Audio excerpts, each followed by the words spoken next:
Mga bawal dalhin at bawal gawin sa crew cabin. Isang mali mo lang, pwede kang mawarningan o matanggal sa trabaho. Bago ang lahat mga kamarino, sorry na agad kasi madumi tong cabin ko kaya nga naglilinis Akala mo simpleng kwarto lang ang crew cabin.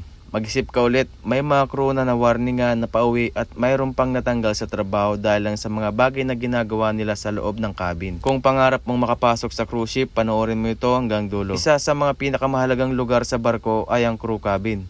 Ito ang magiging bahay mo sa loob ng ilang buwan. Kaya may mahigpit na patakaran na dapat sundin para sa kaligtasan at kapakanan ng lahat ng crew. So, ito yung mga bawal.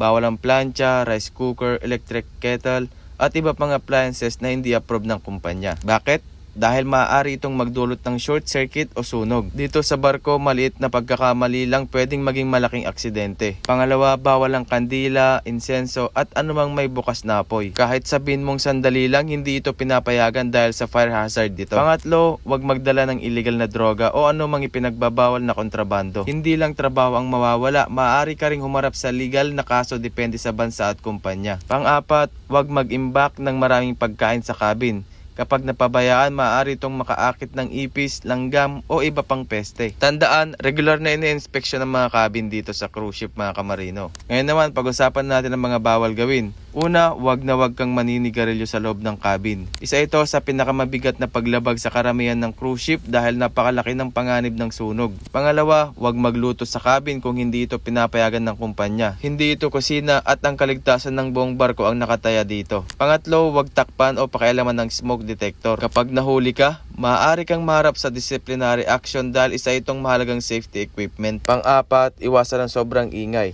Tandaan, may mga crew na galing ng 10 hanggang 12 hours na duty at nagpapahinga. Ang simpleng respeto sa cabin mate ay malaking bagay mga kamarino. Pang-lima, huwag magpapasok ng bisita kung labag ito sa company policy. May mga cruise line na maigpit sa pagbisita sa crew cabins para sa seguridad at privacy ng lahat mga kamarino. Ang crew cabin ay hindi lang lugar para matulog.